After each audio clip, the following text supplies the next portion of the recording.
प्रभु के साथ जुड़ाव नहीं हुआ है। क्रिश्चियन, वो गले में क्रॉस डालने से क्रिश्चियन नहीं बन जाता एक इंसान। बाइबल को पढ़ने से क्रिश्चियन नहीं बन जाता।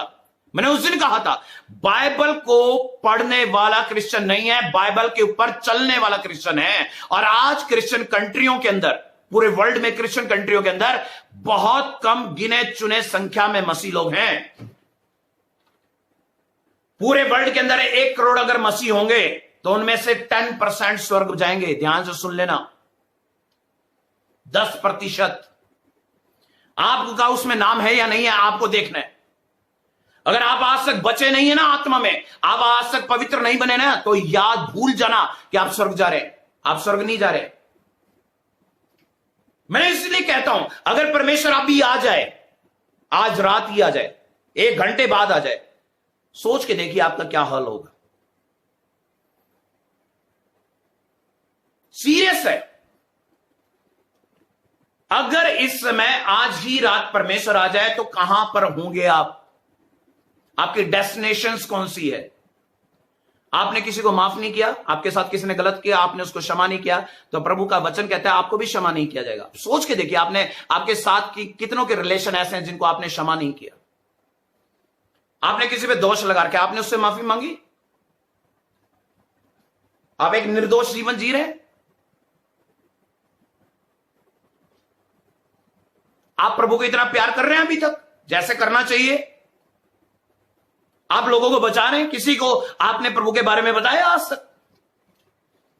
अगर नहीं बताया, आपने एक भी आत्मा नहीं कमाई, एक भी आत्मा को नहीं बचाया, धिक्कार है मसीह बनना। डूब के मर जाएं। यही मैं बात कहता हूं कि अगर एक फलवंत बीज होगा, वो बहुत बीजों को पैदा करेगा। एक सच्चा मसीह होगा, वो 1000 लोगों को मसीह बना सकता है। एक का विश्वास अगर सही है, उसी के द्वारा पता नहीं कितने लोग उद्धार पा सकते हैं। लेकिन आज लोगों का विश्वास सही क्यों नहीं है? क्योंकि उनके कर्म सही नहीं है। कर्म, वर्क, फेथ तो ठीक है, जय मसीह हो, हालेलुया जोर जोर के बोल दिया, लेकिन कर्म में 0। अब कर्म सही नहीं है। आप प्रभु की सेवा करने के लिए निकलेंगे, एकदम बोलेगा ये जय मसीह की तो बोलता है, लेकिन भाई ये पाप भी करता है, उसी समय वो व्यक्ति वहीं रुक जाएगा, वो प्रचार कर ही नहीं पा सकेगा। प्रचार भी वही करते हैं, सेवा भी वही करते हैं जिन्होंने ठान लिया है कि यीशु के साथ मरेंगे, यीशु के साथ ही जिएंगे, वही करते हैं। क्योंकि उनकी गवाही गलत हो ही नहीं सकती। और वो गलत कर चलेंगे भी तो चल ही नहीं पाएंगे, क्योंकि उनकी गवाही अब टेस्टामनी सही बन चुकी है, क्योंकि वो सेवा में उतर चुके हैं।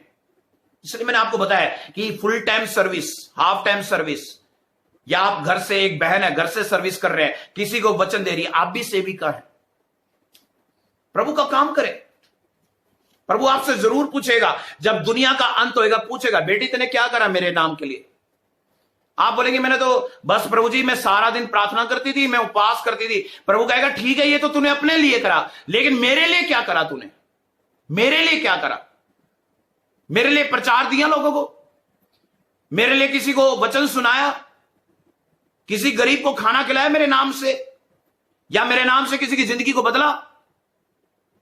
तो आपके पास कोई जवाब नहीं होगा। फिर आप कहेंगे, फिर प्रभु कहेगा तू फिर क्यों कहता कि मैं स्वर्ग में आऊं? फिर आपका कोई काम नहीं है स्वर्ग में। बहुत पवित्र जगह है। बुक ऑफ हनोक में तो ऐसा लिखा है कि वहां पर लाखों की संख्या के अंदर अंत के समय में प्रभु अपने संतों के साथ आएगा। 10,000 से ज्यादा अपने संतों के साथ आएगा। बिल्कुल क्लियर लिखा है।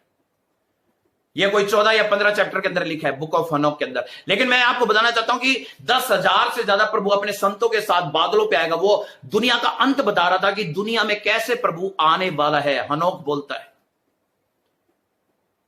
और यही इंसान जितने पाप इस समय धरती के ऊपर कर रहा है, यह धरती का बोझ बढ़ता जा रहा है रोज रोज। परमेश्वर का आना बहुत समय नजदीक है, बहुत जल्दी आने वाला है। आप चाहे सोते रहना, मैं आपको वार्निंग देके जाऊंगा, क्योंकि मैं परमेश्वर का दास हूं। मैं परमेश्वर की ओर से बोल रहा हूं, अपनी ओर से बिल्कुल भी नहीं बोल रहा। अगर आप सोते रह गए, कोई जगाने वाला नहीं आएगा।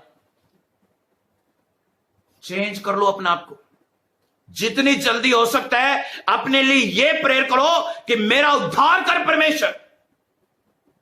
मुझे नरक के लिए नहीं बनाए मैं नरक नहीं जाना चाहता। मैंने उस दिन भी कहा था, डिसाइड आपने करना है, स्वर्ग जाना है या नरक जाना है। कर्म के ऊपर आ गया सारा कुछ। अगर एक इंसान प्रभु को मान ले और अपने कर्म सीधे कर ले, डेफिनेटली स्वर्ग जाएगा। लेकिन एक इंसान इतना ढीठ हो चुका है, नहीं नहीं मुझे संसार का भी चाहिए, मुझे पैसा भी चाहिए, मुझे इस स्त्री से संभोग करना है, मुझे ये करना है, मुझे वो करना है, ऐसे कर करके जो जेंट्स लेडीज ऐसे कर रहे हैं, वो पाप भी तो कर रहे हैं। और क्या कर रहे हैं? पाप ही तो कमा रहे हो। जितने साल जिंदा रहोगे पाप करोगे, पाप ही तो कमा रहे हो। सजा क्या मिलेगी? नरक। आज ये टॉपिक मैं क्यों आपके सामने लेके आया हूं कि 99 प्रचार तो दे रहे हैं सभी लोग, सुनते भी हैं सारे, लेकिन ध्यान नहीं है प्रभु की ओर। मुझे खुद समझ में नहीं आता कि लोग सुनते क्या है, समझते क्या है। मैंने पहले दिन आपको बताया कि इस पूरी सृष्टि के अंदर परमेश्वर के लोग कभी भी प्रभु की इच्छा के खिलाफ में नहीं जाते। और जो मसीह में बढ़ना भी चाहते हैं ना, वो कमजोर लोगों को देखकर गिर जाते हैं। ये कहता है जी ये कर रहा था, मैं भी इसके साथ ऐसे ही करने लग गया, ये बढ़ रहा था, इसको आशीष मिली तो मुझे लगा मुझे भी आशीष मिल जाएगी। आज लोग कॉपी करने में लगे हैं एक दूसरे को, और ये भूल गए कि असली जो हमारी ओरिजिनल कॉपी है वो यीशु मसीह है।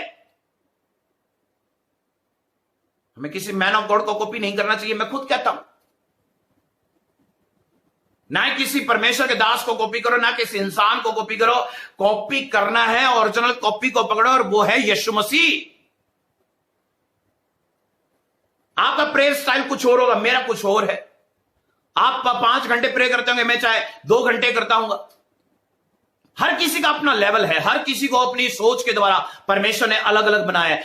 हर कोई ज्यादा वचन को मानता है, कोई कम वचन को मानता है, कोई ज्यादा प्रेयर करता है, कोई फास्टिंग को ज्यादा मानता है, किसी का विश्वास बहुत ज्यादा है, किसी का कुछ परमेश्वर की ओर ध्यान अलग से है। हर किसी का अपना अपना स्टाइल है। लेकिन एक बात याद रखना, बिना पवित्रताई के, ध्यान से सुन लेना, बिना पवित्रताई के, बिना अनुग्रह के आप परमेश्वर के राज्य में बिल्कुल भी प्रवेश नहीं कर सकते। बिल्कुल भी भूल जाओ। अपने मुंह से स्वर्ग भी बोलना गलत है आपके। अगर मैं यहोदा की पुस्तक में आता हूं, देखिए ध्यान से सुनना है। जब मैं आपको लग रहा होगा कि शायद ये बातें आप बाइबल में से बताएं तो ज्यादा अच्छा लगेगा, तो मैं आपको बाइबल से ही बताता हूं। यहोदा की पुस्तक खोलिए जरा। यूहन्ना के बाद आती है और उसके साथ में हम पढ़ रहे हैं, जरा ध्यान से सुनिएगा। बुक ऑफ यहोदा, यहोदा के अंदर हम पढ़ रहे हैं, पहले अध्याय के अंदर 7 में लिखा है कि 6 में कि फिर जिन स्वर्गदूतों ने अपने पद में स्थिर नहीं रहे और अपने निज निवास को छोड़ दिया, ये कौन थे? फॉलन एंजल, जो शैतान के साथ थे, अजाजेल, सामियाजा, और इनकी लिस्ट में अभी आपको नाम बताऊंगा, ये क्या क्या नाम है, इन सारे फॉलन एंजल के नाम बताऊंगा मैं आपको। फिर उनके बारे में कह रहे हैं कि इन्होंने अपना निज स्थान को छोड़ दिया। स्वर्ग इनका निज स्थान था, उसको छोड़ दिया। यहूदा की पत्री के पहले के 6 में पढ़ रहा हूं। और फिर लिखा है कि इन्होंने निज स्थान को छोड़कर इन्होंने उस भीषण दिन के न्याय के दिए अंधकार में, जो सदा काल के लिए है, बंधकों में रख दिया। परमेश्वर ने इनको बांध रखा है। और लिखा है साथ में, जिस रीति से सदोम और अमोरा और उसके आसपास के नगर और जो उसके समान व्यभिचारी हो गए थे, पराये शरीर के पीछे भागते थे, अनंत काल की आग में उनको दंड देकर प्रभु ने मार दिया उस समय। क्या मेरी बात को समझ पा रहे हैं? पाप करना बहुत आसान है आज दुनिया में। पाप से पैसा कमाना तो बहुत ईजी है आज। आप गलत काम करते हैं, बहुत आसान से पैसे कमाएंगे। लेकिन आप ईमानदारी से एक पैसा कमा के दिखाएं, ईमानदारी से जीवन जी के दिखाएं, बिना पाप के जीवन जी के दिखाएं, तब हैं आप मसीह। यह मसीहत काम की नहीं है। आपको मैं सच में बता रहा हूं, आप दुनिया को दिखाने के लिए मसीहत के पीछे भाग रहे हैं, अंत में आप लज्जित हो जाएंगे। क्योंकि स्वर्ग के अंदर जो परमेश्वर बैठा वो अंधा नहीं है, वो बहरा नहीं है, वो सब देखता है, एवरीथिंग। और वो जब दंड देगा, आपको नरक में भेजेगा, और जिनके आगे आप ड्रामा कर रहे थे हालेलुया जय मसीह बोलकर, वो भी कहेंगे ये नरक में गया, ये व्यक्ति नरक में गया। सेंस होगी उस समय जब आप आत्मा में होंगे, तो आप सोच के देखो आपकी कितनी बड़ी इंसल्ट होगी। क्योंकि आप जीते जी शरीर में रहते हुए भी अपना आप को बदल नहीं पा रहे, मरने के बाद कौन बदलता है? न्याय तो हो चुका है फिर। और यही मेरा टॉपिक है आपके साथ कि जब ये सारे जितने फॉलन एंजल हैं, इन्होंने परमेश्वर के साथ बलवा कर संसार को करप्ट कर दिया, गंदा कर दिया, संसार को पाप में घेर दिया, इनके ऊपर भी परमेश्वर ने जब दंड निकाल दिया है। मैंने क्या बताया कि शैतान का उद्धार नहीं होता, दुष्ट आत्माओं का उद्धार नहीं होता, स्वर्गदूतों का उद्धार नहीं होता, उद्धार सिर्फ मनुष्य का होता है। मनुष्य का उद्धार होता है। और आप और मैं मनुष्य हैं। मनुष्य अगर यीशु का नाम जपता है, उस पर विश्वास करता है, तो वो बचाया जाएगा। लेकिन शैतान का न्याय हो चुका है, दुष्ट आत्माओं का भी न्याय हो चुका है, उन फॉलन एंजल का भी न्याय हो चुका है कि जब दुनिया का अंत होगा तो उनको नरक में डाला जाएगा। लेकिन जो उनके ऊपर चलते थे, उनकी बातों में आते थे, जो जबरदस्ती परीक्षाओं में पढ़कर उनकी बातों में चले जाते थे, पाप में गिर जाते थे, वो भी वहीं पर जाएंगे। जो आप धरती के ऊपर कर रहे हैं ना गलत काम, वो नरक में भी करेंगे। जो यहां पर व्यभिचार कर रहे हैं, नरक में भी व्यभिचार करेंगे। जो यहां ड्रिंक पी रहे हैं, वो नरक में भी ड्रिंक पिएंगे। जो यहां सिगरेट पी रहे हैं, नशे कर रहे हैं, वो वहां पर भी नरक में वही करेंगे। वही जो दुष्ट आत्माएं आपको वहीं ले जाएगी और वही काम करवाएगी। और आप पृथ्वी के जब नीचे अधोलोक में लावा के समान जलती हुई आग में आपको जब घेरा जाएगा, आप रोते हुए चिल्लाते हुए कहेंगे कि मैं निकलना चाहता हूं, मैं निकल नहीं पा रहा, और चीख चिल्लाते रहेंगे और वही पाप करते रहेंगे जो धरती पर करते थे। ये है रिजल्ट में जाए। आप वहां पर टेस्टिमनी को चेक कीजिए, before the death and after the they are the rays in the dead. आप देखना, कम से कम दुनिया के अंदर ऐसे 100 लोग से भी ज्यादा लोग हैं जो मरे और मरने के बाद दोबारा जिंदा हो गए, चाहे 10 घंटे बाद, चाहे 2 दिन बाद, चाहे 3 दिन बाद। नाइजीरिया का एक बहुत बड़ा पास्टर था जिसका नाम डैनियल था, वो 3 दिन तक स्वर्ग में और नरक के अंदर सफर करके आए, और 3 दिन के बाद नाइजीरिया के अंदर वो पास्टर जिंदा हो गया तीसरे दिन। क्योंकि उसकी पत्नी को प्रभु ने वचन दिया था कि तेरा पति जिंदा होगा, मुर्दा में से जिंदा होगा, और वो तीसरे दिन वो जिंदा हुआ। और जब उसने अपनी टेस्टिमनी को दिया कि मैं नरक में होके आया, मैंने नरक का सीन देखा, मुझे स्वर्ग में भी स्वर्गदूत लेके गया, स्वर्ग भी मुझे दिखाया। अब बताएं, एक इंसान झूठ बोल सकता है, चलो ठीक है, ये इतनी ज्यादा टेस्टिमनी हम सुनते हैं, क्या ये गलत है? आई एम आस्किंग यू, ये क्या टेस्टिमनी गलत है क्या? जब हम एक छोटी छोटी चर्च की टेस्टिमनी को मान लेते हैं, जो इतने लोगों ने नरक को देखा मरने के बाद और फिर से वो शरीर में जिंदा हो गए, तो क्या वो झूठी गवाहियां हैं? उनकी गवाहियों को ध्यान से सुनना यूट्यूब चैनल के ऊपर। वो सब लोग क्या कहते हैं कि वहां पर दारू ड्रिंक करने वाले, नशे करने वाले, व्यभिचार करने वाले सब वहीं पे पड़े हैं, रो रहे हैं, चीख रहे हैं, चिल्ला रहे हैं कि हमें इस आग से बाहर निकालो, दांत पीस रहे हैं वहां पर। सोच के देखिए, आप सोच के देखिए, अपने मन से सोच के देखिए कि अगर मैं वहां गया, अनंत काल की आग में गया, फिर मुझे कौन निकालेगा? कोई नहीं निकालेगा। वहां पर वो जो डैनियल है, जो पास्टर था जिसकी डेथ हुई थी, वो गया तो उसने दिखाया कि वहां पर लोग, पास्टर भी वहां पर पड़े हैं।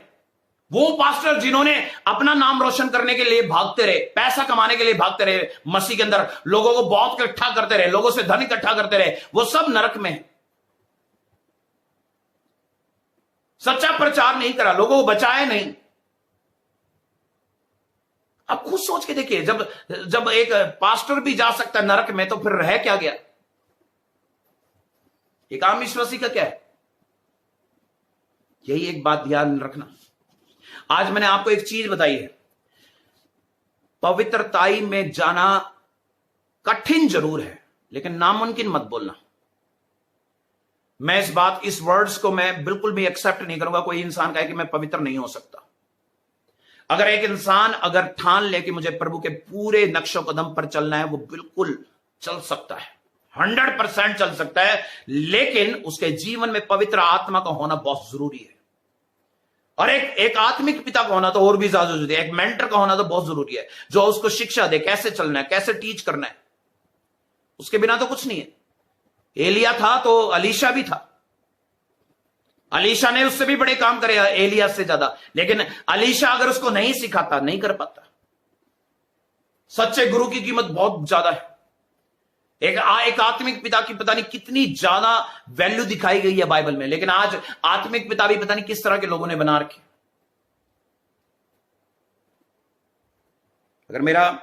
अगर मैं किसी को हर्ट कर रहा हूं तो मैं उसके लिए सॉरी मांगूंगा, लेकिन मैं सच बोलने के लिए मुझे परमेश्वर ने आज्ञा दी है कि मैं सच बोलूं।